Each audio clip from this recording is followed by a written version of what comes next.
Assalamualaikum warahmatullahi wabarakatuh. Selamat malam pemirsa, Anda menyaksikan Apa Kabar Indonesia Malam. Akhirnya pertanyaan apakah kemudian instruksi dari Ketum PDIP Megawati Soekarnoputri ini akan berubah terjawab pada hari ini, di mana Gubernur Jakarta Pramono Anung bersama dengan 18 kepala daerah lainnya dari PD Perjuangan telah tiba di area retret Akmil Magelang, Jawa Tengah. Apa yang kemudian membuat instruksi atau keputusan dari Megawati Soekarnoputri ini berubah, dan bagaimana nanti sikap dari pemerintah terkait dengan sejumlah kepala daerah yang terlambat tiba di retret? Adakah sanksi terhadap mereka? Kita akan membahasnya di Apa Kabar Indonesia Malam hari ini bersama dengan saya, Maria Segaf. Ya, dan saya Tiara Harahap. Pemirsa, selain itu kami juga akan mengupdate informasi bagaimana kemudian ini jalannya Kongres ke-6 Partai Demokrat yang saat ini digelar di kawasan Jakarta Selatan. Selain untuk kemudian ini memilih ketua umum, juga untuk penentu visi dan juga misi Partai Demokrat selama 5 tahun ke depan. Seluruhnya akan kami hadirkan di Apa Kabar Indonesia Malam untuk Anda.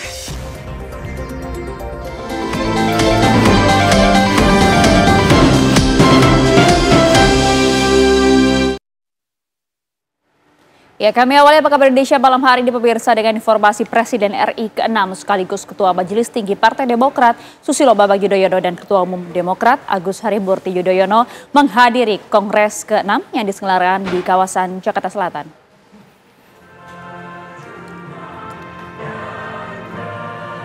Ya, kehadiran Susilo Bambang Yudhoyono dan putranya Agus Harimurti Yudhoyono disambut meriah oleh para kader.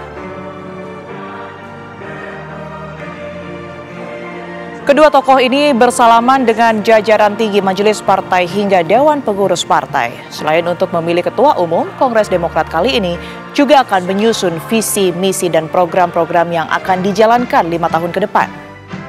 Selain itu, pemirsa, juga akan dibentuk formatur yang mempersiapkan kepemimpinan sekaligus kepengurusan baru Dewan Pimpinan Pusat atau DPP Demokrat 5 tahun ke depan. Sebelumnya 38 ketua DPD dan perwakilan DPC Demokrat telah menyatakan dukungannya untuk kembali mengusung Agus Harimurti Yudhoyono untuk menjadi ketua umum periode 2025-2030. Shalom, Om Swastiastu, Namo Buddhaya, Salam Kebajikan.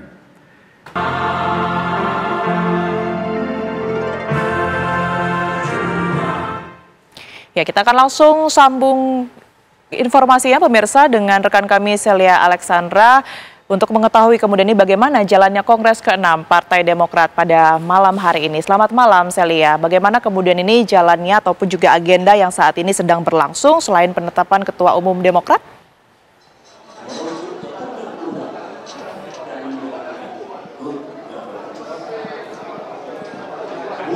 Baik, selamat malam Tiara dan juga pemirsa. Pada malam hari ini kita memantau langsung bagaimana pelaksanaan Kongres ke-6 Partai Demokrat yang digelar selama 2 hari, dari hari ini tanggal 24 Februari hingga hari esok penutupannya di tanggal 25 Februari.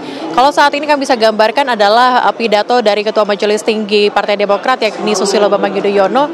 Tadi juga kita sudah dengarkan bersama bagaimana pidato dari Ketua Umum Partai Demokrat Agus Harimurti Yudhoyono yang memang mengatakan ada beberapa poin penting, yakni terkait dengan Partai Demokrat sudah mencapai sumber daya unggul dan juga militan di tahun atau periode kelima kemarin, di mana juga sudah terpilihnya kepala-kepala daerah, ada 6 kepala daerah, gubernur dan juga wakil gubernur yang terpilih. Kemudian ada sebanyak 1.748 anggota parlemen yang berhasil diduduki oleh Partai Demokrat dan juga adanya kenaikan 59% dari 40% sebelumnya. Dan juga yang menjadi penting di hari ini adalah nantinya kita akan dengarkan bersama pengumuman Ketua Umum periode 2025-2030 yang akan diumumkan nantinya setelah pembukaan pada kesempatan kali ini, kemudian juga akan masuk ke persidangan, rapat pleno 1, rapat pleno 2, dan juga nantinya akan masuk kepada pengukuhan Ketua Umum Partai Demokrat. Yang kita ketahui bersama sebelumnya sudah terjadi pertemuan antara DPC, DPD yang juga mengusung kembali dari 38 provinsi mengusung kembali Ketua Umum yang saat ini menjabat yakni Agus Harimurti Yudhoyono untuk kembali menjadi Ketua Umum Partai Demokrat di periode berikutnya. Ini nanti kita akan nantikan bersama pada malam hari nanti. Tapi juga pada Kongres ke-6 Partai Demokrat ini pun membahas terkait dengan visi misi ke depan, kemudian juga ADART. Kalau kami mengutip sedikit apa yang memang disampaikan oleh Ketua Majelis Tinggi Partai Demokrat, Susilo Bambang Yudhoyono, memang selama ini lagi berlangsung. Partai Demokrat ini sudah melewati cukup banyak tantangan-tantangan Partai Demokrat hingga saat ini. Sementara ini yang bisa kami gambarkan kepada Anda, kita masih menunggu bagaimana pengukuhan yang nantinya akan diadakan pada malam hari nanti. Siapakah yang kemudian akan menjadi Ketua Umum Partai Demokrat? Sementara demikian. Baik, terima kasih laporan lengkap Anda, Celia Resana, langsung dari lokasi Kongres ke-6 Partai Demokrat. Pemirsa, setelah kemarin bertemu dengan Megawati Soekarno Putri dan juga beberapa kader PDIP lainnya, di mana Gubernur Jakarta Pramono Anung bersama dengan rombongan pada pagi hari tadi sudah tiba di Bandara Internasional Yogyakarta Kulon Progo dan langsung bertolak menuju ke Magelang, Jawa Tengah. Gubernur Jakarta tersebut langsung berangkat menuju Akmil Magelang, Jawa Tengah untuk melaksanakan kegiatan retret. Pramono tiba sekitar pukul 13 waktu Indonesia Barat dan langsung disambut oleh Wamendagri Bima Arya Sugiarto serta staf sus Mendagri Irjen Heri Heriawan.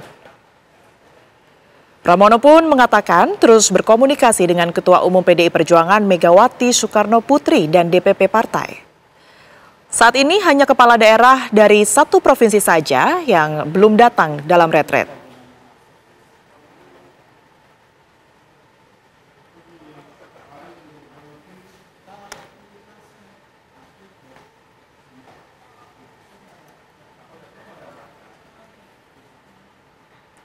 Hari ini Gubernur Jakarta bersama puluhan kepala daerah dari PDI Perjuangan telah hadir mengikuti retret di Akmil Magelang, Jawa Tengah.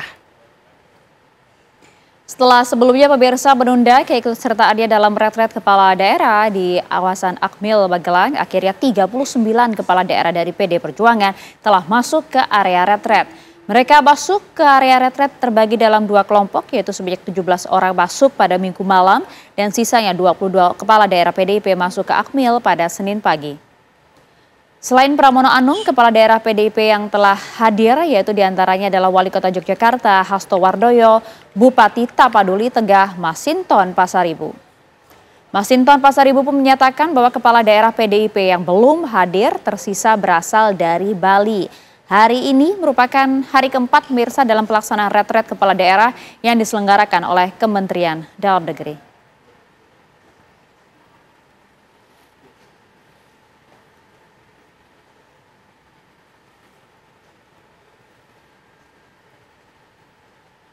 Kalau tadi malam katanya udah ada yang bergabung, itu berapa? Tadi malam itu ada 17 kalau nggak salah. Ya. Kenapa sih harus beda waktunya gitu, Pak? Kenapa nggak berbarengan gitu tibanya di Akmil Magelang ini? Ya ada yang malam. Ya kita Kenapa nggak bareng-bareng? Ya kita nunggu Mas Pram. Oh, nunggu Mas Pram. Ya. Kalau ini datang ke sini udah ada izin langsung dari Ibu Ketua Umum mungkin? Penjelasannya dari Mas Pram itu. Oke. Bang, untuk kamarnya Abang sendiri udah tahu, Bang? Kamar berapa? Lagi mau nyari. Kalau pakaian, Bang, Sama panitia. pakaiannya udah ada. Udah disiapkan semua. Ntar dibawa masuk ke dalam. Ini Pak Wayan Koster diganti oleh Sekda, alasannya apa, Bang? Tanya beliau. Masih tunggu satu lagi, Pak. Ya. Apa? Oleh Ibu Ketua udah diizinkan atau belum sama Ibu Ketua? Penjelasan Mas Pram tadi. Penjelasan apa? Ada satu lagi ya? Berarti ini total tadi malam 17 dan sekarang 22, berarti ada 39 yang baru bergabung ini, Pak ya? Iya. 39. Ini udah semua kepala daerah dari PDIP untuk bergabung di Akmil Magelang hari ini, Pak? Kecuali Bali ya. Kecuali Bali. Itu kenapa tuh, Pak, alasannya belum gabung? Nggak tahu, tanya di Bali. Teman-teman Bali. Mereka masih di Jogja. Iya, Bang, katanya kalau misalkan nggak 90% hadir ini sertifikatnya nggak lulus, nih tanggapannya gimana nih? Ini kan bukan sekolah.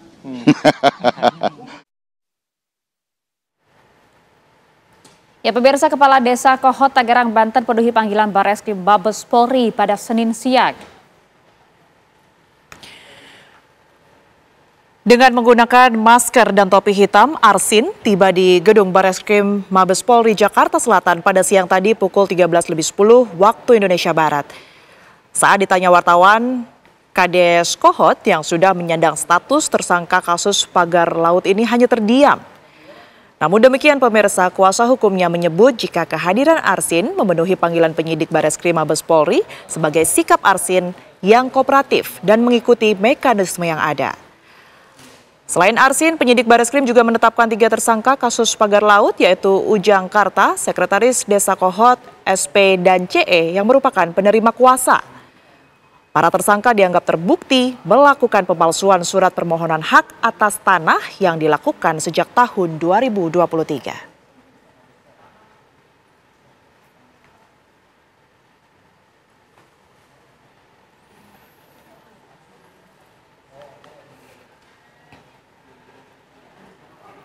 Sidang pemeriksaan saksi kasus penembakan bos rental mobil di KM45 Tol Berak Tangerang kembali digelar pemirsa di Pengadilan Militer 208 hari ini.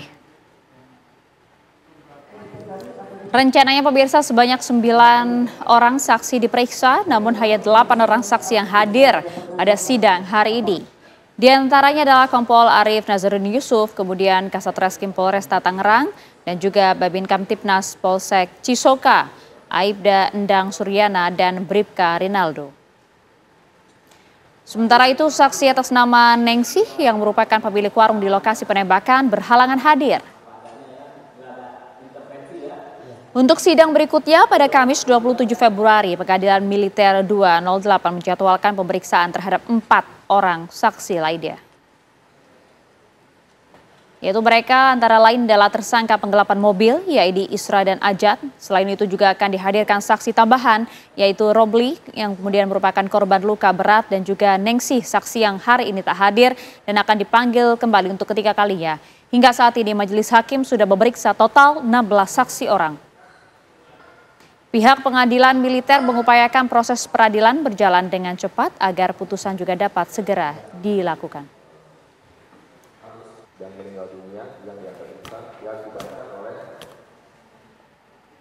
Pemirsa, pencarian korban tenggelam akibat kecelakaan truk di wilayah Kabupaten Palalawan, Riau telah membuahkan hasil. Seluruh jasad korban yang berjumlah 15 orang pun telah berhasil ditemukan.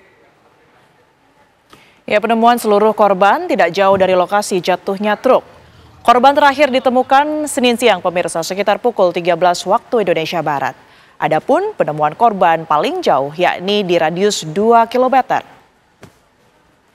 Sebelumnya, truk yang membawa 32 penumpang jatuh ke sungai saat melintas di jembatan Sungai Segati. Sebanyak 17 orang berhasil selamat dan 15 orang meninggal dunia dalam peristiwa tersebut. 15 orang korban meninggal dunia terdiri dari 9 orang anak-anak dan 6 orang dewasa.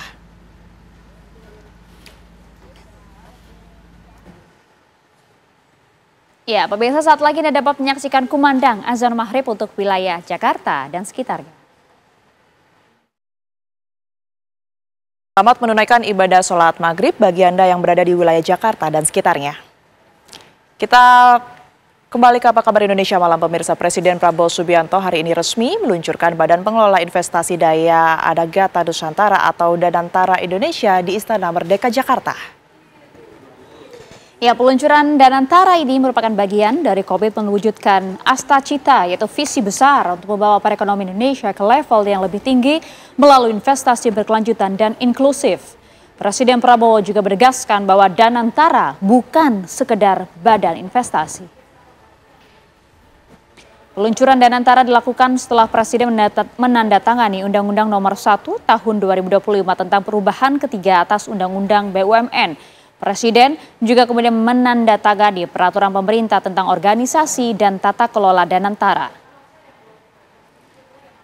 Telah ditandatangani pula Kepres pengangkatan Dewan Pengawas dan Badan Pelaksana Danantara Indonesia.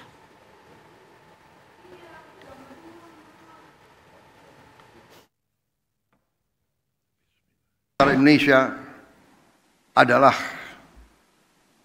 untuk anak dan cucu kita.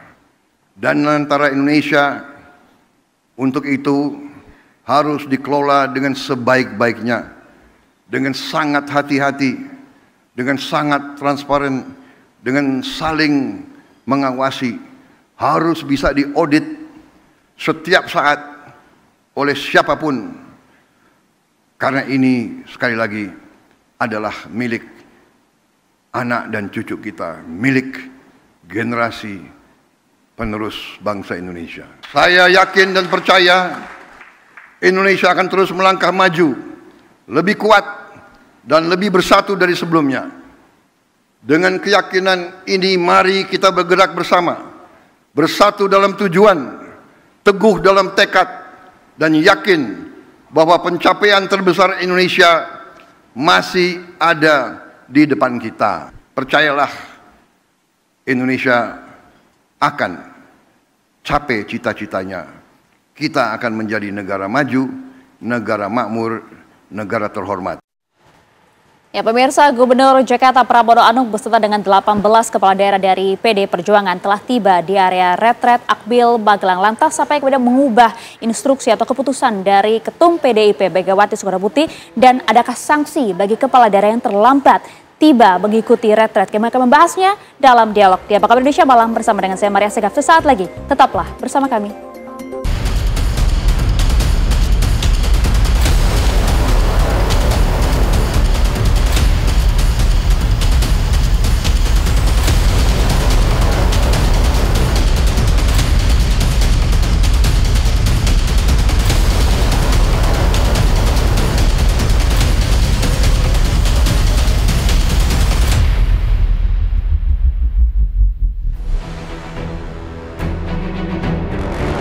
Hubungan antar Ketua Umum PDIP Megawati Soekarnoputri dengan Presiden RI Prabowo Subianto semakin menjadi perhatian publik setelah KPK menahan Sekjen PDI Perjuangan Hasto Kristianto.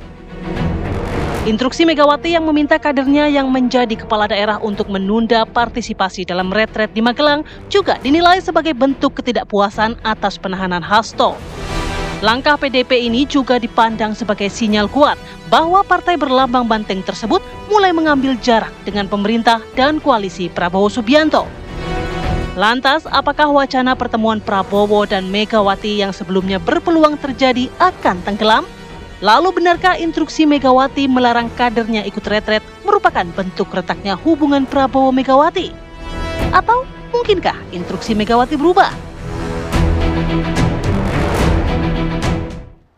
Ya, pertanyaan itu akankah kemudian instruksi Megawati berubah terjawab pada hari ini, di mana total ada 39 kepala daerah yang sudah hadir di area retret Akmil Magelang untuk mengikuti kegiatan retret. Meskipun terlambat, ini sudah memasuki hari keempat, pemirsa. Akankah kemudian kedatangan dari sejumlah kepala daerah dari PDIP ini akan membuat hubungan antara Megawati Soekarnoputri, Ketum PD Perjuangan, dan juga Presiden Prabowo membaik, ataukah memang sudah ada komunikasi lagi sebelumnya? Kita akan membahas hal ini bersama dengan sejumlah narasumber kami. Sudah hadir bersama dengan kami ada Bang Hendarsa Marantoko, Ketua Lisan Prabowo. Selamat malam, Bang Hendar. Selamat malam, Maria. Terima kasih sudah hadir bersama kami. Sama-sama.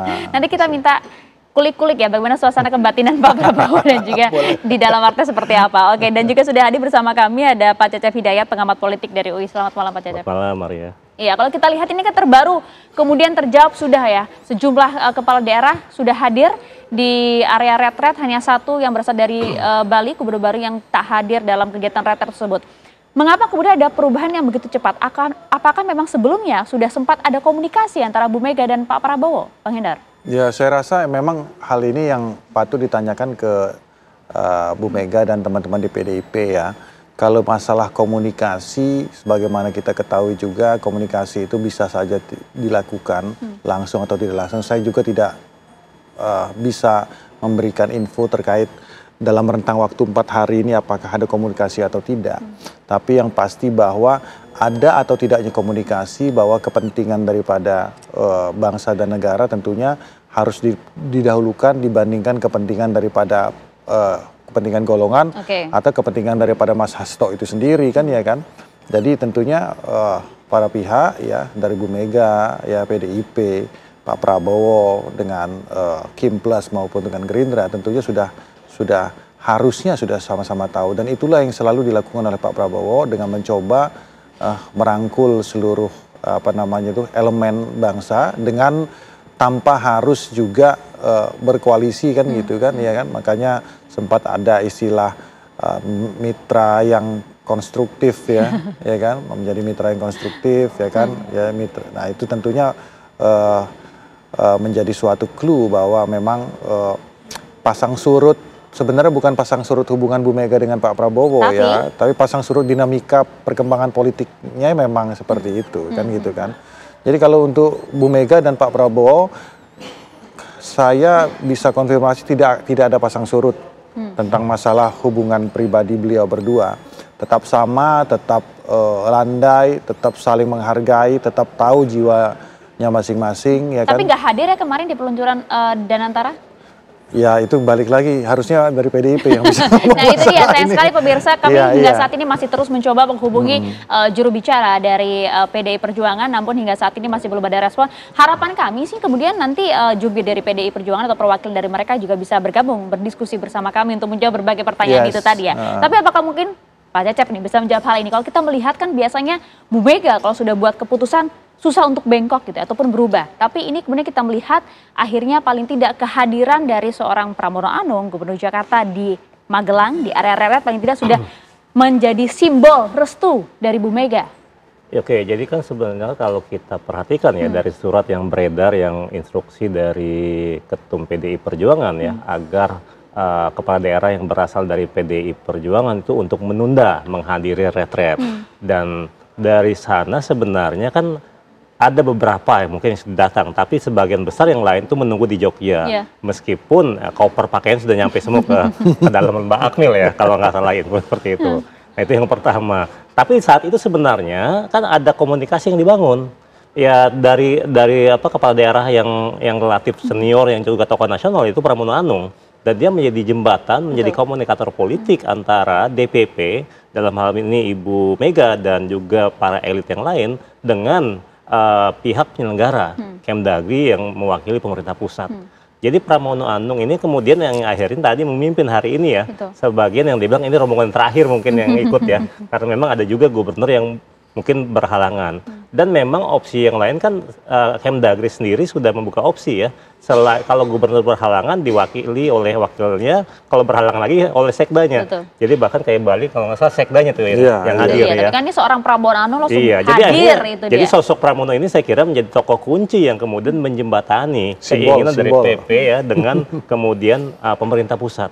Kalau Anda melihat apakah sebenarnya instruksi yang dikeluarkan oleh Bu Mega kemarin hanya gertak sambal saja atau seperti apa sih? Kalau melihat dari karakter Bu Mega kan nampaknya tidak seperti itu ya. Dari surat sendiri kan diminta untuk menunggu commander call selanjutnya, tapi nggak ada commander call setelahnya ya, belum ada ya. Dan yang ada adalah komunikasi dan kita lihat bagaimana di hari Minggu atau hari Senin, hari Sabtu, hari Minggu ya, itu malamnya, siangnya kan elit-elit berkumpul ke Tuku Umar semua. Jadi saya kira ada dinamika di internal partai ya. Mereka saya kira hal ini, fenomena ini, penundaan kepala daerah dari PDIP untuk hadir di retretnya Magelang, Lembah Tidar ini saya kira dipengaruhi oleh, bisa dijelaskan dengan beberapa penjelasan ya.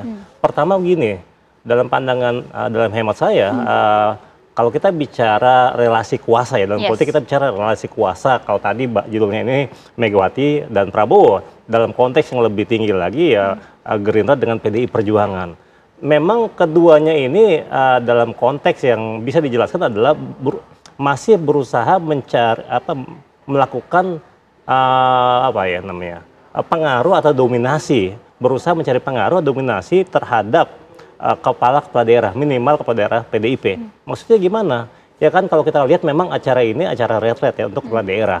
Tapi dalam perspektif yang lain bisa dijelaskan ini adalah konsolidasi presiden kepada sebuah kepala daerah ya, termasuk dari PDIP.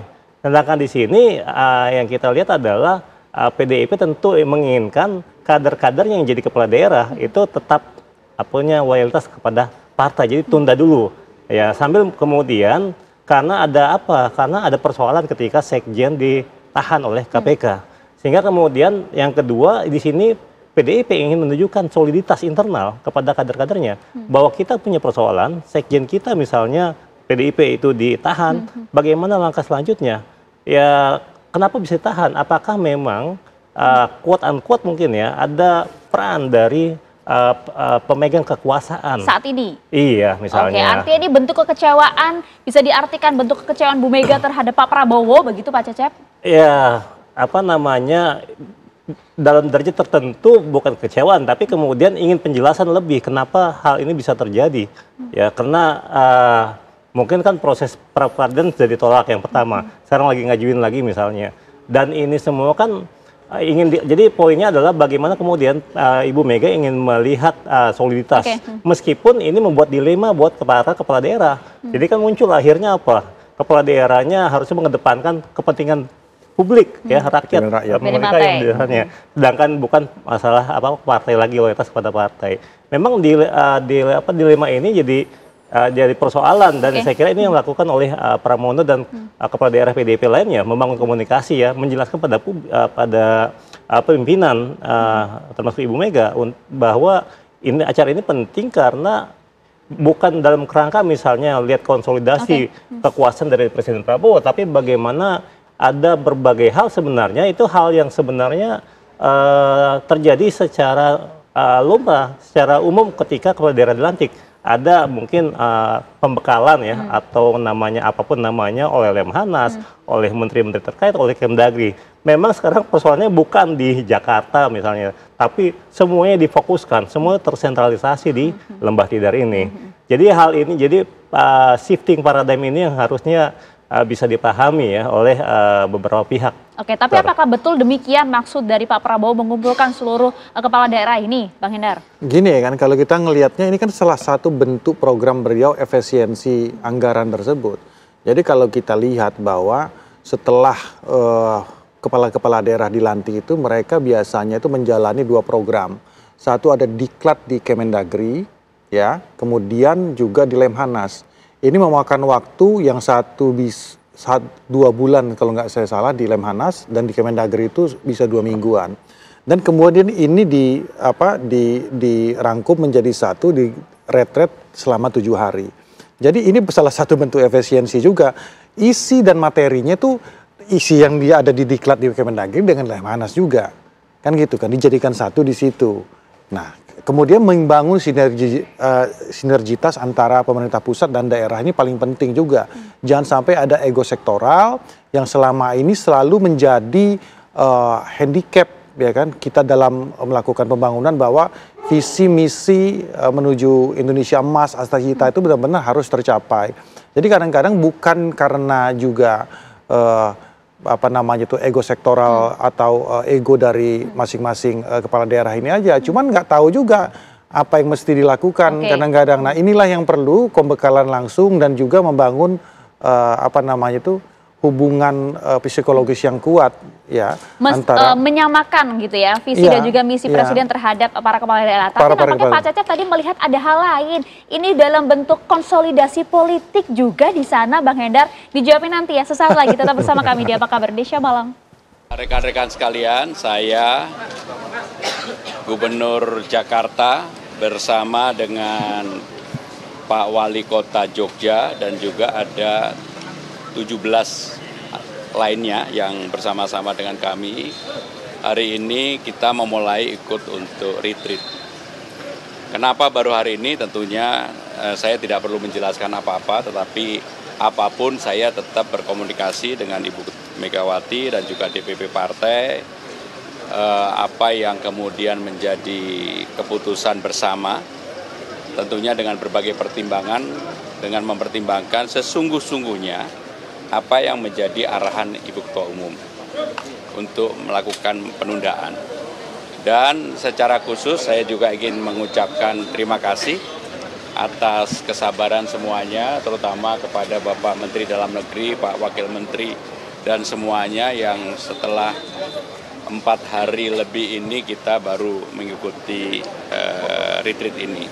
Berat itu kewenangan sepenuhnya Ibu Mega dan DPP partai.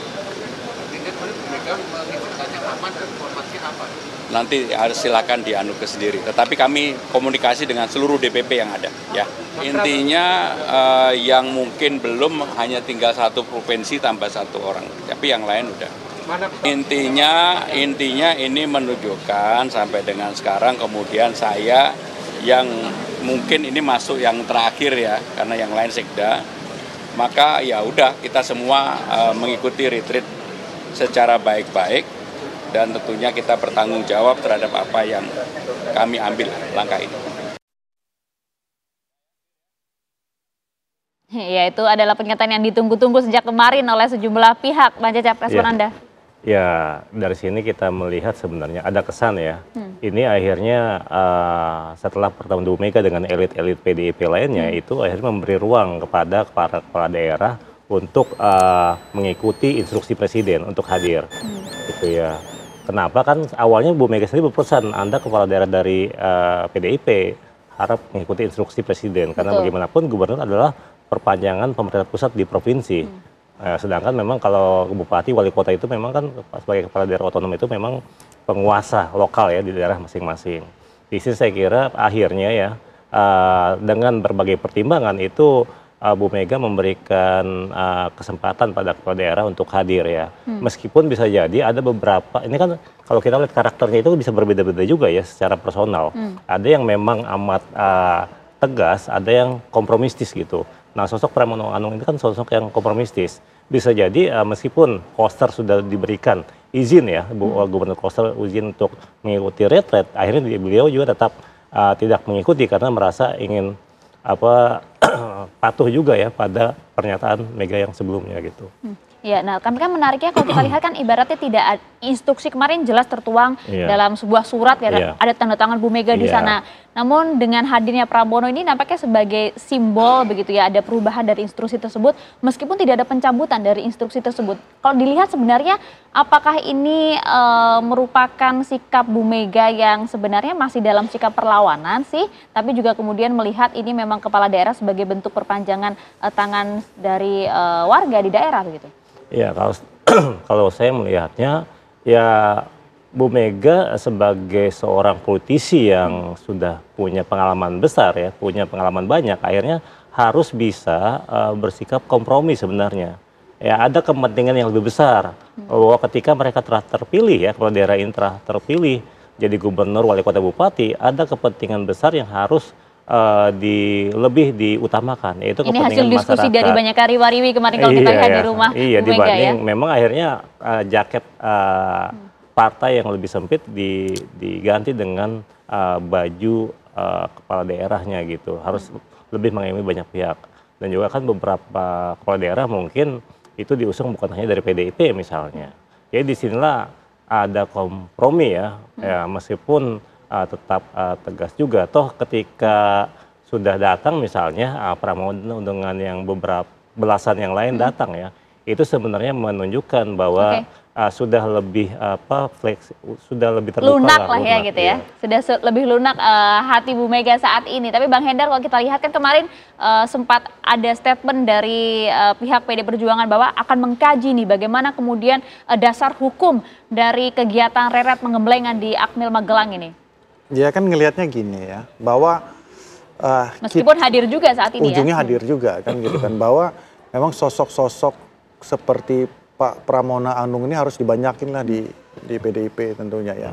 Jadi supaya Indonesia ini juga bisa lebih sejuk, dinamikanya juga tidak terlalu ada turbulensi, dan sehingga oleh karena itu kepentingan-kepentingan bangsa ini memang lebih dikedepankan.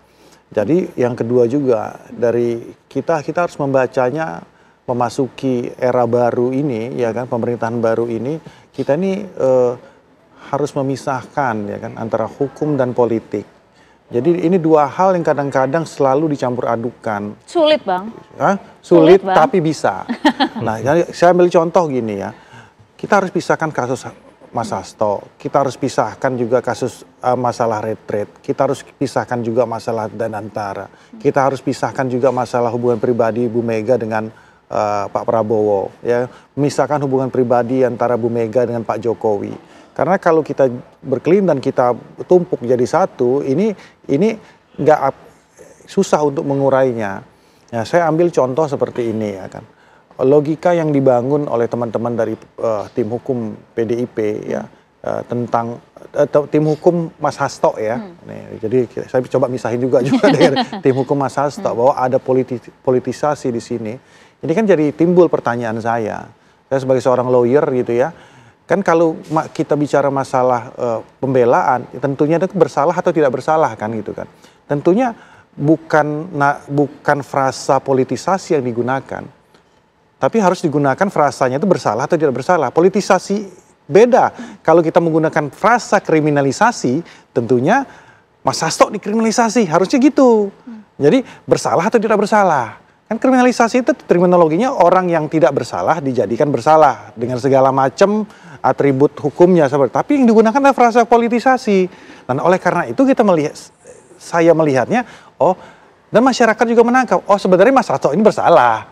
Cuman kok kita lihat dulu kan belum ada hasilnya masyarakat mungkin melihatnya seperti itu. Dan kita juga kan, kita ini Mas Cecep, saya melihat, kami merasakan hal tersebut. Artinya kalau Anda tadi hati-hati sekali dengan bahasa Mas Hasto maupun PD Perjuangan, Anda melihat nampaknya apa yang bentuk perlawanan yang disampaikan oleh Mas Hasto tersebut bukan juga suasana hati atau keputusan yang diambil oleh Bu Mega. Ini dua hal yang berbeda Anda melihatnya.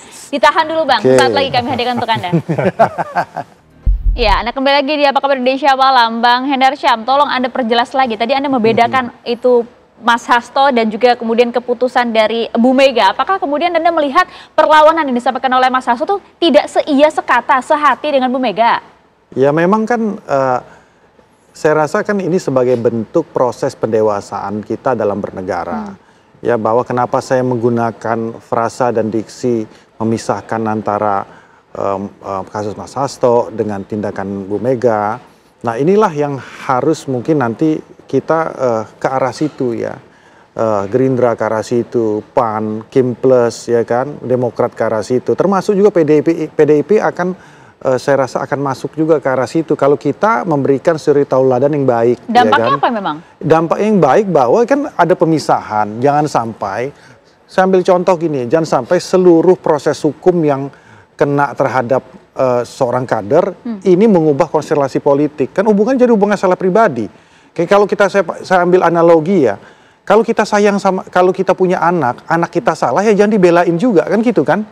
Katanya belum tentu salah, bahkan PDIP itu kuat dengan soliditas internalnya. Iya itu kan ke internal, tapi kan ke eksternalnya apakah itu produktif atau tidak? Ya kan, ini kan yang akan selalu menjadi pembelajaran tidak baik bagi masyarakat melihatnya. Dan juga itu saya rasa kontraproduktif untuk PDIP itu sendiri. Bahwa kasus Mas Hasto selesaikan secara hukum. Bahwa sudah dilakukan pra-peradilan dan kemudian ditolak. Kan seperti itu. Kalau mau buka memang ada yang dokumen yang pengen dibuka. Katanya ada di Rusia sama Mbak Koni. Buka nggak dibuka-buka juga. Khawatirnya kemudian berpengaruh terhadap hubungan dengan Pak Prabowo begitu ya? Ya saya rasa itu yang harus terpisah. Dan ini yang sekarang ya kan pelan-pelan sudah terlihat. Bahwa Pramono Anung ya kan kita anggap sebagai wajah dan ikon dari perwakilan dari Bu Mega. Ketika beliau datang ya ke retreat walaupun telat 4 hari ya kan, tapi artinya bahwa itu merupakan suatu bentuk kedewasaan politik, memisahkan sebagaimana yang sudah pernah banyak disampaikan, salah satu tokoh sudah menyampaikan ketika kita masuk kepada kepentingan negara, maka kepentingan partai itu harus dikesampingkan. Nah ini saling penting sekali, karena kepentingan golongan, ya kan, kepentingan pribadi, golongan, ketika kita udah bicara masalah kepentingan bangsa dan negara, semua harus dikesampingkan.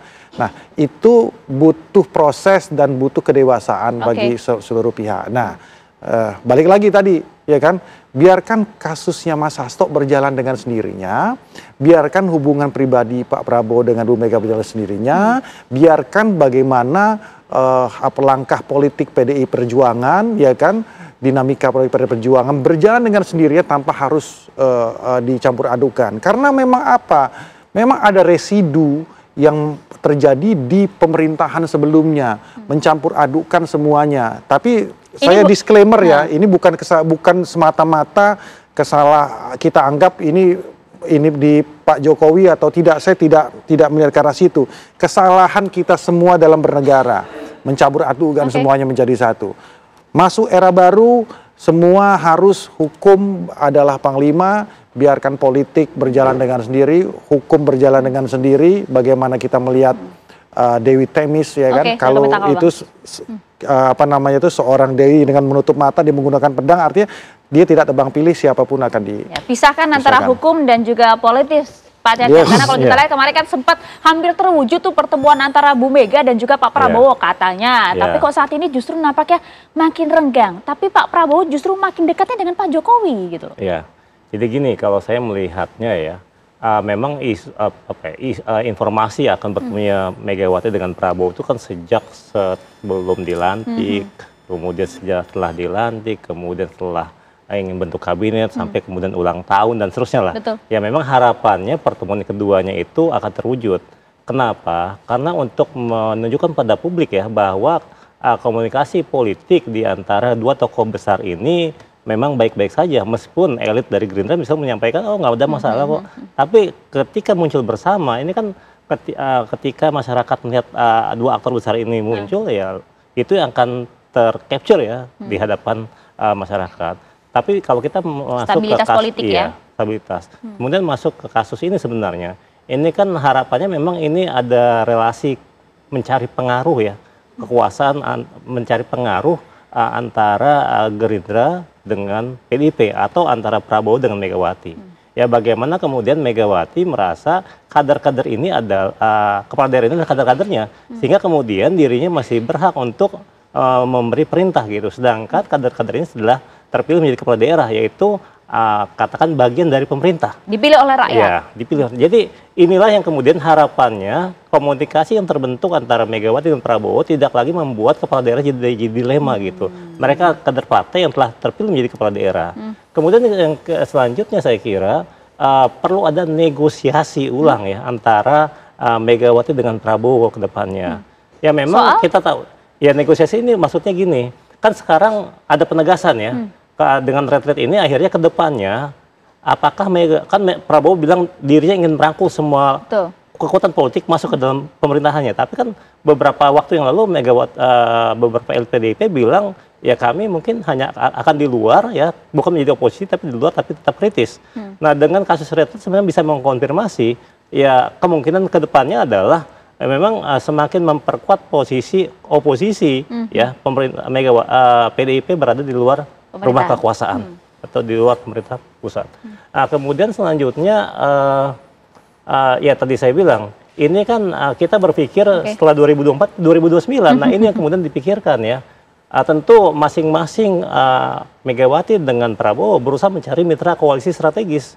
Dan saat ini ketika Prabowo ingin merangkul semuanya, harapannya bisa mendukung dirinya di 2029. Ketika Megawati sendiri tidak bisa dirangkul atau belum bisa dirangkul oleh Prabowo, sedangkan ada sosok yang lain yang kemudian mendekat ya, akhirnya itu yang kemudian jadi mitra koalisi. Jadi relasi kuasa dari winning coalition teori lah kira-kira. Bagaimana kemudian sebuah aliansi politik itu bisa terbentuk dengan baik kalau dia memberikan manfaat ya buat kelompoknya. Dan sekarang siapa nih yang terlihat dekat dengan Pak Prabowo? Ya saat ini kita lihat bagaimana kemudian ketika pagi ini misalnya Danantara ya, itu dibentuk misalnya, itu kan Prabowo sebenarnya mengajak semua mantan atau presiden periode sebelumnya, termasuk Bu Mega itu menjadi termasuk menjadi dewan pengawas.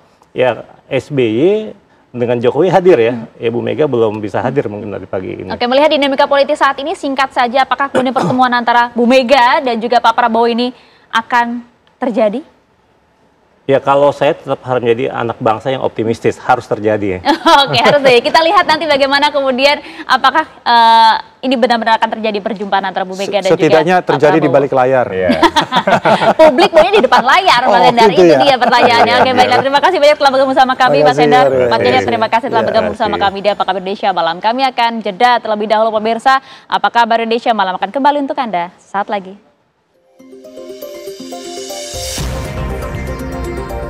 Kembali di Apa Kabar Indonesia Malam, pemirsa. Menteri Dalam Negeri Tito Karnavian menyatakan sejumlah kepala daerah dari PDI Perjuangan sudah mendatangi Akmil Magelang.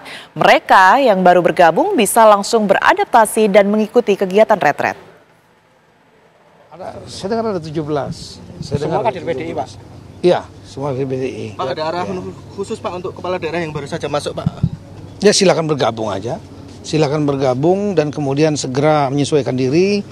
berkenalan sama teman-teman yang lain, ikuti narasumber, manfaatkan waktu untuk sekali lagi membangun jaringan dengan para menteri, para gubernur, bupati, wali kota. Tadi ini kan semua lagi rapat, bukan rapat, lagi saya minta wajib saya suruh kumpul para gubernur dengan para bupati, wali kotanya semua Ini ada yang se-Sumatera, ada yang se-Jawa, saya pecah dua supaya nggak terlalu banyak. Kelasnya kan Jawa banyak, Bali Nusra sendiri, kemudian juga ada yang Sulawesi, kelompok yang di Kalimantan, Indonesia Timur. Tapi nanti mulai nanti malam dan besok saya minta pecah kecil lagi per provinsi sendiri.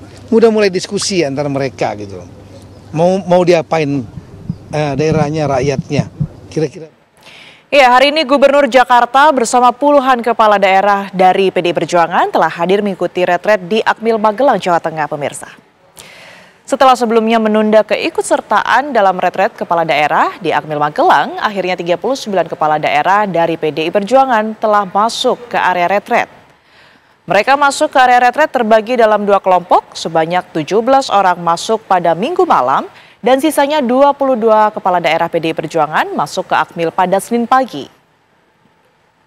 Selain Pramono Anung, kepala daerah PDI Perjuangan yang telah hadir di antaranya adalah Wali Kota Yogyakarta Hasto Wardoyo, Bupati Tapanuli Tengah Masinton Pasaribu, dan Masinton Pasaribu menyatakan kepala daerah PDI Perjuangan yang belum hadir tersisa berasal dari Bali. Hari ini merupakan hari keempat pelaksanaan retret kepala daerah yang diselenggarakan oleh Kementerian Dalam Negeri.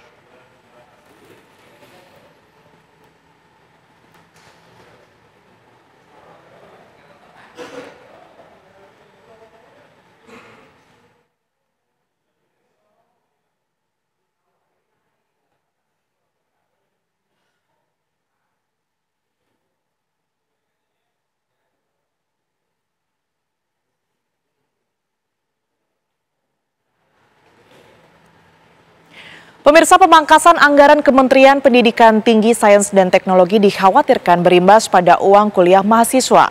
Menteri Keuangan tegas melarang kampus menaikkan UKT meski anggaran bantuan operasional PTN dipotong hingga 50%.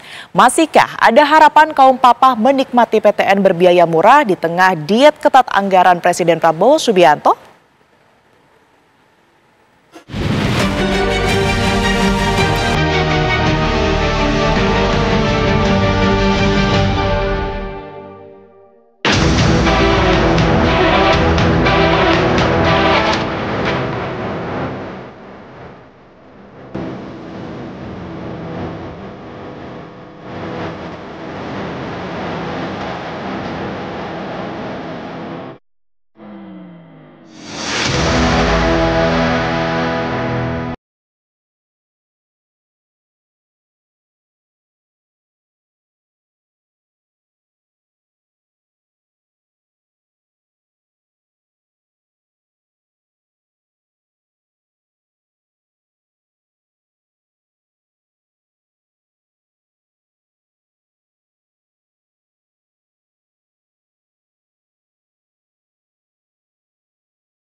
Masihkah ada harapan kaum papa menikmati perguruan tinggi negeri berbiaya murah?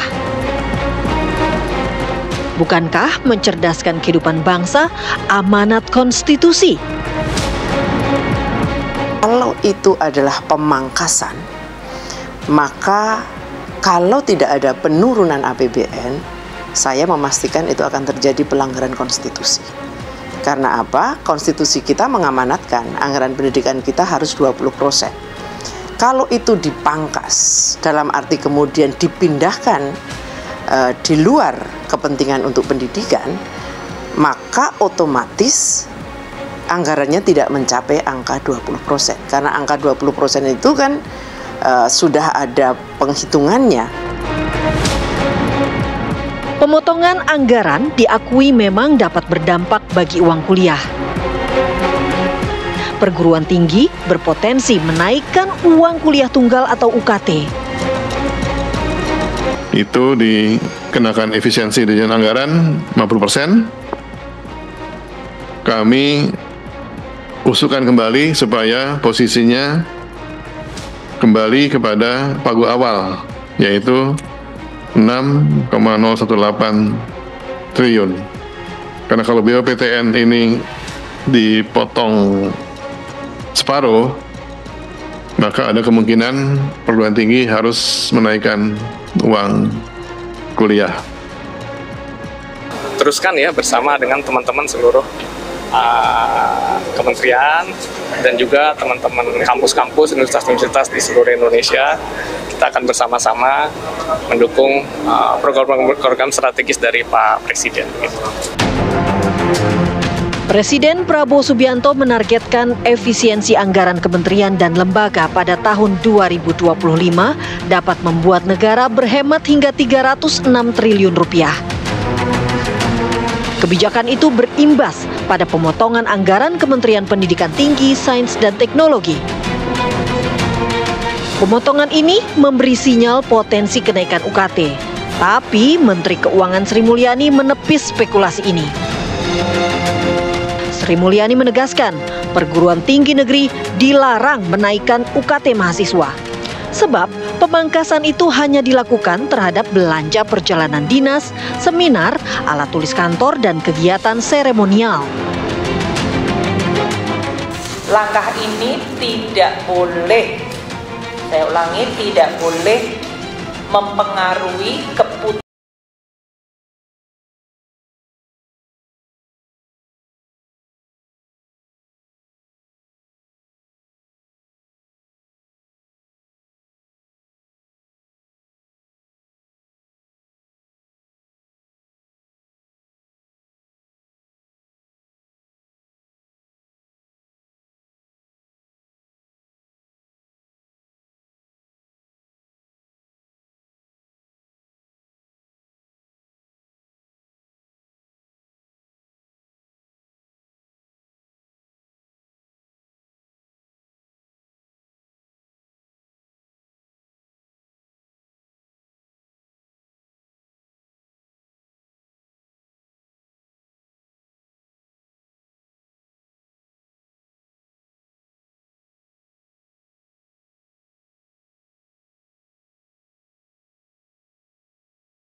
ke UKT yang dari tahun ke tahun itu sebetulnya itu untuk kelompok yang menengah aja itu udah cukup berat. Lantas, bagaimana strategi perguruan tinggi negeri di tengah diet ketat anggaran Presiden Prabowo? Namun memang pasti ada dampak ke universitas terhadap pengurangan atau efisiensi anggaran. Ini kita lagi belajar adaptasi ya. Mudah-mudahan tahun berikutnya untuk tahun ini tidak ada pengaruh. Kita sudah buat strategi bagaimana untuk tadi mengimbangi kekurangan itu dengan kekurangan dari BKT, dari UKT itu dengan mencari sponsor untuk memberi beasiswa. Kami berkomitmen apapun yang terjadi berkaitan dengan efisiensi ini, UNER tahun ini tidak akan menaikkan UKT-nya dan akan kita jamin semua kegiatan berkaitan dengan kegiatan kemahasiswaan dan lain-lain akan tetap sebagaimana mestinya, sebagaimana sudah ada kita rancang. Kalaupun nanti ada beberapa penyesuaian tentu kita akan cari pos-pos yang tidak akan mengganggu kinerja serta kualitas khususnya proses pembelajaran dan proses kegiatan Tridharma perguruan tinggi. Liberalisasi kampus dinilai bisa membuat kesenjangan partisipasi anak bangsa terhadap akses pendidikan tinggi semakin menganga. Sekarang itu mengenai kebijakan pangkasan anggaran sebanyak total 666.000 mahasiswa itu terimbas untuk putus kuliah, Kak. Jadi menurut saya yang harus ditekankan bagi pemerintah itu bahwasannya dana mengenai pendidikan itu harus inklusif kepada semua mahasiswa. Dan tuntutan kami sama bahwa pendidikan itu harus gratis untuk seluruh mahasiswa. Karena mahasiswa ini nantinya akan menjadi penopang bangsa, menjadi pilar bangsa.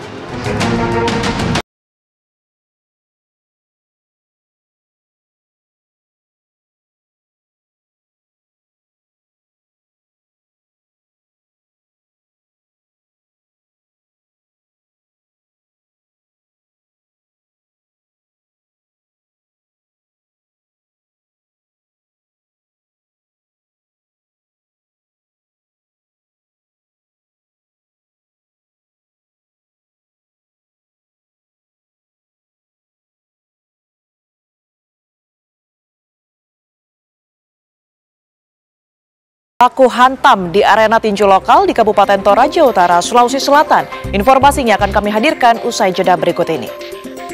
Pemirsa, Bupati Tapanuli Tengah Masinton Pasaribu menjawab pertanyaan wartawan seputar kehadiran kepala daerah dari PDI Perjuangan yang tertunda mengikuti akbil di Magelang. Namun Masinton tak menjawab apakah semua sudah seizin Ketua Umum PDI Perjuangan Megawati Soekarno Putri.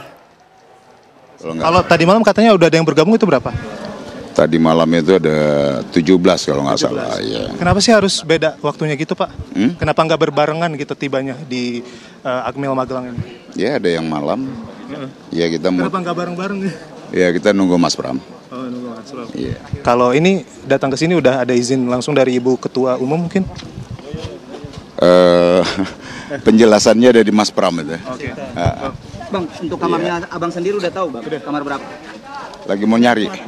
Kalau pakaian, Bang, sama panitia. pakaiannya udah ada. Udah disiapkan semua. Ntar dibawa masuk ke dalam. Ini Pak Wayan Koster digantikan oleh Sekda, alasannya apa, Bang? Tanya beliau. Masih tunggu satu lagi, Pak. Yeah. Apa? Oleh Ibu Ketua udah diizinkan atau belum sama Ibu Ketua? Penjelasan Mas Pram tadi. Penjelasan Mas Pram. Ada satu lagi ya? Berarti ini total tadi malam 17 dan sekarang 22, berarti ada 39 yang baru bergabung ini, Pak ya? Iya. 39. Ini udah semua kepala daerah dari PDIP untuk bergabung di Akmil Magelang hari ini, Pak? Kecuali Bali ya. Kecuali Bali. Itu kenapa tuh, Pak, alasannya belum gabung? Nggak tahu, tanya di Bali, teman-teman Bali. Mereka masih di Jogja. Iya, Bang, katanya kalau misalkan nggak 90% hadir ini sertifikatnya nggak lulus, nih tanggapannya gimana nih? Ini kan bukan sekolah. Ya, kita akan perbarui informasi berkaitan dengan bagaimana kemudian ini jalannya retret di hari keempat ini. Pemirsa, sudah ada rekan kami Yohanes Leonardo yang sudah ada di Akmil Magelang, Jawa Tengah. Selamat malam, Ardo. Seperti apa kemudian ini agenda di retret hari keempat ini?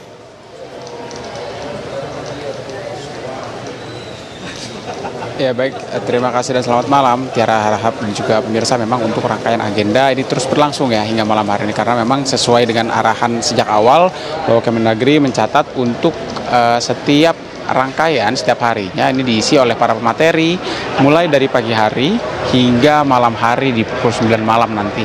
Nah, untuk rangkaian malam sendiri saat ini diisi oleh Menteri Koordinator Perekonomian dan juga Badan Pusat Statistik yang kemudian membawakan beberapa materi terkhusus terkait beberapa koordinasi dan juga komunikasi yang ditujukan untuk melakukan sinergi dengan pemerintah daerah dalam perwujudan Astacita atau salah satu poin dari Astacita yang usung oleh Presiden Prabowo Subianto, yakni adalah cita-cita ketiga untuk meningkatkan lapangan kerja yang berkualitas, kemudian mendorong kewirausahaan dan mengembangkan industri kreatif. Dan kemudian tadi Erlangga dan kemudian para pembicara ini sudah masuk sekitar pukul 18.30 waktu Indonesia Barat. Lalu kemudian masuk dan rencananya akan memaparkan beberapa hal hingga pukul 9 malam nanti. Lalu kemudian ini memang total para kepala daerah sendiri saat ini sudah bertambah ya, karena memang seperti tadi ada beberapa paket informasi maupun juga pernyataan dari Masinton Pasaribu yang juga tiba pada sore hari tadi. Memang sudah ada penambahan, artinya dari data terakhir pada siang hari tadi sekitar 29 kepala daerah dari PDI Perjuangan yang belum hadir ke sini, ke Lembah Tidar di Magelang, Jawa Tengah. Ini juga sudah bertambah tadi dengan datangnya Pramonanung bersama para kepala daerah lain, yang artinya ada sekitar 7 kepala daerah termasuk salah satunya adalah Gubernur Bali atau Gubernur Provinsi Bali Iwayan Koster yang belum dikonfirmasi kapan kemudian akan tiba, dan kami sedang mencari tahu kepada tim dari Iwayan Koster sendiri untuk kemudian apakah kemudian akan hadir atau diwakili oleh Sekda, karena beberapa wilayah lain diwakili oleh sekretaris daerah ataupun Sekda seperti yang diinstruksikan oleh Wakil Menteri Dalam Negeri Bima Arya Sugiarto beberapa waktu lalu, bahwa untuk para kepala daerah maupun juga wakil kepala daerah yang tidak bisa hadir dapat diwakilkan oleh para Sekda ataupun sekretaris daerah. Lalu kemudian juga untuk jika kita berbicara soal rangkaian retret, memang rangkaian retret ini berlangsung padat sejak pagi, sejak pukul 5 pagi bahkan hingga malam hari pukul 9 malam. Dan untuk rangkaian besok sendiri ini tidak kalah padat, Tiara dan juga pemirsa. Untuk berbagai pembahasan dan juga pembekalan yang diikuti oleh para peserta, ini besok akan dihadiri pula oleh 11 menteri juga ada 4 kepala badan dan salah satu menteri bahkan menentukan dua menteri di antaranya bahkan menteri koordinator. Yang pertama adalah Menteri Koordinator Bidang Pemasyarakatan Muhammad Iskandar, kemudian juga Menteri Koordinator Bidang Pangan Zulkifli Hasan akan tiba dan rencananya akan mengisi materi di hadapan para kepala daerah.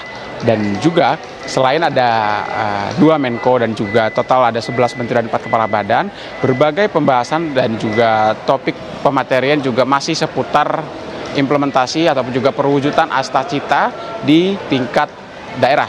Yang akan dibawakan pada besok hari adalah untuk perwujudan ataupun implementasi Astacita nomor 4 sampai nomor 7. Di antaranya penguatan sumber daya manusia, sains dan teknologi, kemudian ada soal pemerataan ekonomi, sampai ke pemberantasan korupsi dan juga narkoba yang akan disampaikan oleh beberapa kepala badan, termasuk ada Ketua KPK dan juga Kapolri yang besok akan mengisi materi di hadapan para kepala daerah. Artinya memang seperti misi daripada retret para kepala daerah sendiri, memang sejak awal disiapkan dan disajikan beragam materi untuk kemudian memupuk koordinasi khususnya begitu ya, untuk mewujudkan rencana-rencana besar pemerintah. Karena sejak kemarin, bahkan sejak hari pertama, beberapa pembahasan baik soal anggaran hingga soal komunikasi lintas pemerintahan daerah saja sudah disiapkan dalam bentuk diskusi kelompok. Artinya ini juga menyangkut soal beberapa misi yang diusung oleh Presiden Prabowo dan diharapkan dapat bersinergi dengan para kepala daerah, meskipun ada beberapa kepala daerah yang sedikit terlambat karena setidaknya ada sampai lebih dari 40 kepala daerah ini baru bergabung kemudian di 2 hari terakhir terus beberapa kepala daerah dari Partai PDI Perjuangan sesuai instruksi Ketua Umum Partai sendiri. Artinya memang jika kita bicara dan juga kami berdiskusi dengan beberapa kepala daerah maupun juga beberapa pihak dari Kementerian Dalam Negeri bahwa memang untuk tadi sudah dijelaskan oleh rekan kami Yohanes Leonardo bahwa sudah ada penambahan ya dari kepala daerah yang kemudian ini hadir dalam retret dengan bergabungnya kepala daerah dari PDI Perjuangan, dan hingga malam ini masih terus berlangsung agenda dari retret di hari keempat. Terima kasih Yohanes Leonardo melaporkan langsung dari Magelang, Jawa Tengah. Kita beralih ke informasi lainnya pemirsa. Insiden pemukulan yang dilakukan siswa SMP pemain basket terhadap pemain lawannya berakhir dengan sanksi tegas. Awalnya pihak SMP Mardi Waluya Cibinong Bogor hanya memberikan skorsing kepada si pelaku berinisial RCS, larangan bertanding selama 7 hari saja. Namun kini pemirsa, pihak sekolah menambah masa skorsing menjadi 30 hari larangan. Sementara sanksi dari Perbasi Bogor yang semula melarang 1 tahun bermain di kota Bogor menjadi larangan bertanding selama 2 tahun di seluruh wilayah Indonesia. Hukuman ini disampaikan usai pengurus pusat Perbasi melakukan pertemuan tertutup menyikapi insiden yang menyita perhatian publik usai viral melalui media sosial. Sebelumnya, pihak sekolah mengaku telah mengambil langkah cepat dengan meminta maaf kepada seluruh pihak yang merasa dirugikan, terutama kepada korban dan keluarga. Sekolah juga memberhentikan pelatih yang ternyata diketahui tidak mempunyai lisensi sebagai pelatih basket. Insiden pemukulan ini terjadi saat pertandingan basket antar sekolah menengah pertama se-Bogoraya pemirsa digelar di lapangan basket Jalan Pajajaran pada Senin 17 Februari 2025. Mediasi dilakukan kedua belah pihak, dihadiri pihak terkait bersama Dinas Pendidikan Kota dan Kabupaten Bogor, serta kedua orang tua siswa pada Jumat 21 Februari 2025.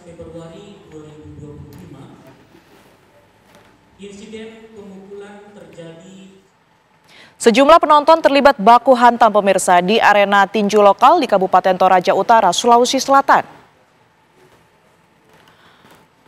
Beginilah detik-detik terjadinya kericuhan di arena tinju Darencamp, di mana sejumlah penonton terlibat adu jotos dan membuat panitia pelaksana di lokasi kewalahan.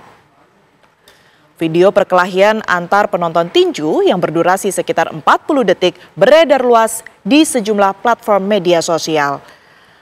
Sayangnya, saat akan dikonfirmasi pemicu terjadinya keributan, pihak panitia pertandingan enggan memberikan komentar.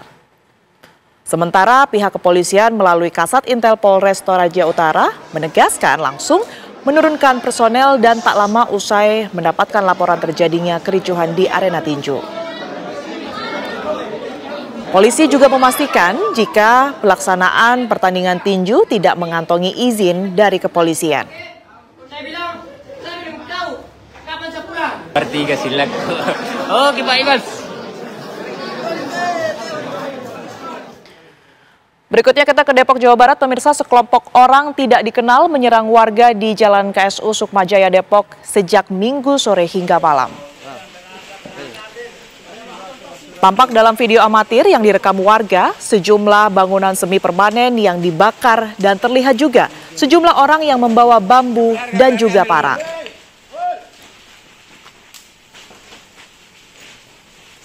Pihak kepolisian yang mendapatkan laporan langsung mendatangi lokasi dan langsung melakukan pengamanan agar keributan tidak meluas.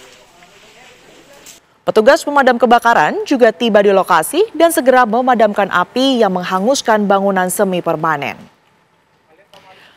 Pihak berwajib masih melakukan pemeriksaan penyebab terjadinya peristiwa ini, pemirsa, termasuk mendata berapa banyak bangunan yang terbakar, serta memastikan ada atau tidaknya korban dalam kejadian ini.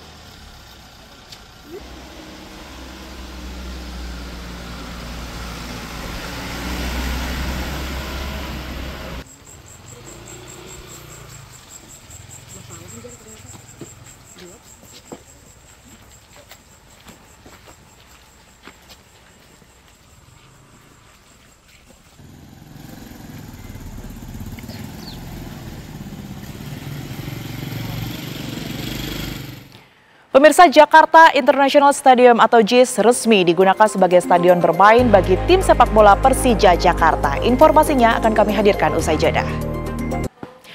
Ada kembali di Apa Kabar Indonesia Malam, pemirsa. Kita ketahui bahwa Jakarta International Stadium ini secara resmi digunakan sebagai stadion bermain bagi tim sepak bola Persija Jakarta.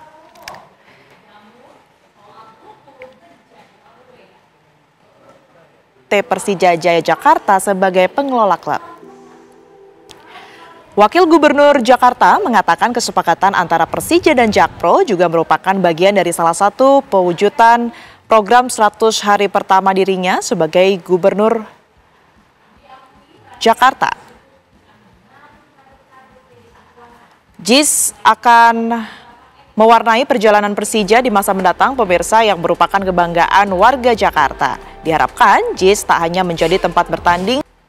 Ya, Persija yang akan berkandang di Jakarta International Stadium atau JIS disambut gembira oleh supporter Jakmania. Saat ini pemirsa telah bergabung bersama saya Ketua Umum The Jakmania, Diki Sumarno. Selamat malam, Bang Diki. Selamat malam, Mbak Tiara. Baik, ini boleh diceritakan Bang, seperti apa sebenarnya respon ya ataupun juga euforia yang saat ini dirasakan oleh The Jakmania dengan penandatanganan MOU ya, bahwa JIS ini sudah resmi begitu menjadi markas dari Jakmania? Ya, ini seperti jawaban dari doa-doanya Jakmania ya, bahwa dari awal, dari beberapa tahun lalu, bahwa Jakmania berharap Persija itu memiliki kandangnya sendiri setelah dulu kita punya Stadion Menteng, lalu Stadion Lebak Bulus, lalu ketika Lebak Bulus digusur, maka kita praktis main di Stadion GBK yang milik pemerintah. Tapi Jakarta sendiri kan tidak mempunyai stadion yang kapasitas besar. Pada akhirnya tahun 2018-2019 Stadion JIS dibangun oleh Pak Gubernur saat itu, Pak Anies Baswedan. Memang belum sempurna dan akhirnya secara saat ini disempurnakan oleh Pak Pramono Anung sebagai gubernur dari sisi pemanfaatannya. Artinya memang JIS dijadikan sebagai etalase bagi sepak bola Jakarta. Nah, saat ini di Jakarta kan satu-satunya klub Liga 1 atau klub yang bermain di kasta tertinggi adalah Persija. Maka bisa dikatakan Jakarta saat ini, dan tentunya Jakmania itu merupakan bagian paling penting dari JIS itu selesai, maka kita bisa 82.000 masuk ke dalam stadion JIS itu. Baik, selain kapasitas Bang Diki, ini apa saja kalau mungkin boleh diinformasikan ya perbaikan-perbaikan yang diharapkan oleh Jakmania begitu ya untuk stadion JIS sendiri yang nantinya akan menjadi rumah begitu tanda kutip bagi Persija? Ya, yang pertama pasti akses ya, akses kendaraan, akses saat ini kan akses massa masuk hanya dari rem barat, mungkin nanti segera akan diselesaikan akses keluar dan masuk dari rem timur. Lalu bagaimana parkiran, balik lagi tadi saya katakan bahwa culture-nya teman-teman nonton bola itu masih bawa kendaraan sendiri. Jadi memang dibutuhkan parkiran yang sangat amat besar dan mencukupi, dan juga shuttle bis ataupun kendaraan-kendaraan lain yang bisa memang menjadi menjadi fasilitas untuk memobilisasi teman-teman Jackmania dari parkiran menuju ke stadion. Sebenarnya sih cuma di situ saja gitu. Memang saat ini kalau dengan kapasitas 40.000 kita sudah jalan beberapa pertandingan, kurang lebih 4-5 pertandingan di JIS, dan itu sudah berjalan cukup baik sebetulnya. Memang kita belum berani untuk dengan kapasitas yang lebih besar karena memang dari kondisi arus massanya kita masih harus atur lagi, dan fasilitas-fasilitas di luar itu masih belum menunjang gitu loh. Baik, terima kasih Bang Diki Sumarno, begitu ya. Tentu kita harapkan banyak prestasi yang kemudian saat ini lebih memacu prestasi dan juga semangat dari Jackmania ya dalam mencetak dan juga meraih kemenangan-kemenangan ke depannya begitu. Terima kasih sekali lagi, sehat selalu. Amin. Baik. Sama-sama Mbak Tiara, terima kasih. Kita beralih ke informasi lainnya pemirsa. Presiden Prabowo Subianto hari ini resmi meluncurkan Badan Pengelola Investasi Daya Anagata Nusantara atau Danantara Indonesia di Istana Merdeka, Jakarta. Peluncuran Danantara ini bagian dari komitmen mewujudkan Astacita, yaitu visi besar untuk membawa perekonomian Indonesia ke level yang lebih tinggi melalui investasi berkelanjutan dan inklusif. Presiden Prabowo juga menegaskan Danantara bukan sekedar badan investasi. Peluncuran Danantara dilakukan setelah Presiden menandatangani Undang-Undang Nomor 1 Tahun 2025 tentang perubahan ketiga atas Undang-Undang BUMN. Presiden juga menandatangani peraturan pemerintah tentang organisasi dan tata kelola Danantara. Selain itu juga ditandatangani Kepres pengangkatan Dewan Pengawas dan Badan Pelaksana Danantara Indonesia.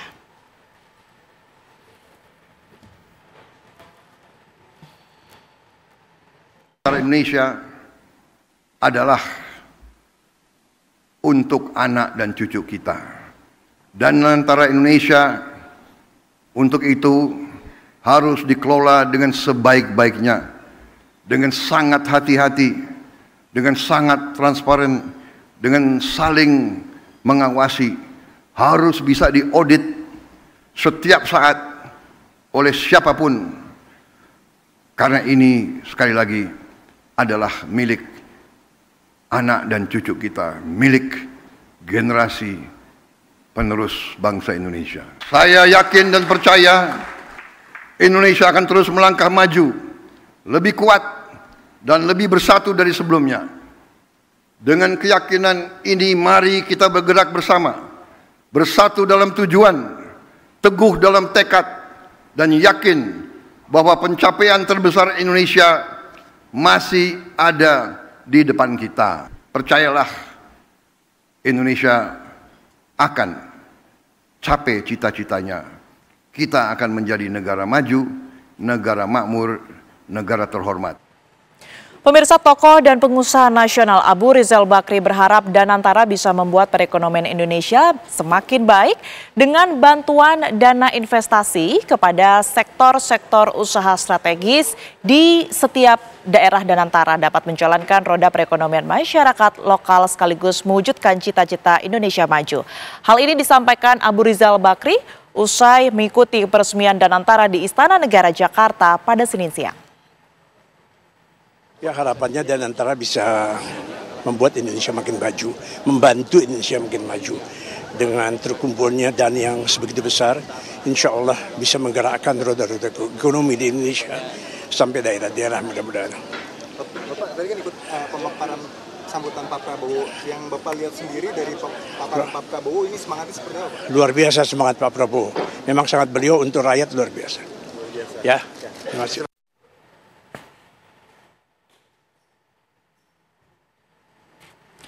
Pencarian korban tenggelam akibat kecelakaan truk di Kabupaten Pelalawan Riau telah membuahkan hasil pemirsa. Seluruh jasad korban yang berjumlah 15 orang telah ditemukan.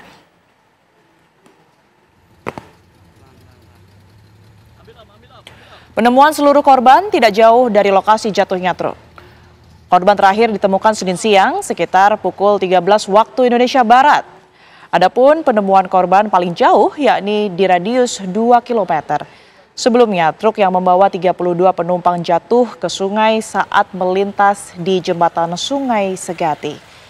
Sebanyak 17 orang berhasil selamat dan 15 orang meninggal dunia dalam peristiwa tersebut. 15 orang korban meninggal dunia terdiri dari 9 orang anak-anak dan 6 orang dewasa. Rencananya mereka akan berangkat menuju pasar untuk berbelanja. Para korban adalah karyawan perusahaan dan keluarganya. Untuk mencegah kecelakaan serupa, perusahaan memutuskan mengubah transportasi barang tidak lagi dijadikan untuk angkut penumpang.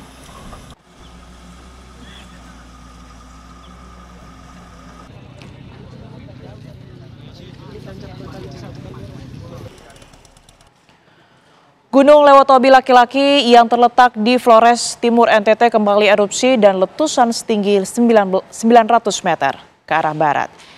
Aktivitas vulkanik Gunung Lewotobi laki-laki di Flores Timur pemirsa ini terus terjadi. Pos pengamatan merekam letusan berlangsung selama 1 menit 40 detik dengan amplitudo maksimum mencapai 22,2 mm. Meski berada pada level siaga, pemirsa, Badan Geologi meminta warga untuk tidak beraktivitas dalam radius 5 km dari pusat erupsi dan 6 km di sektor barat daya utara hingga timur laut. Menyusul adanya potensi banjir lahar dingin dari puncak gunung.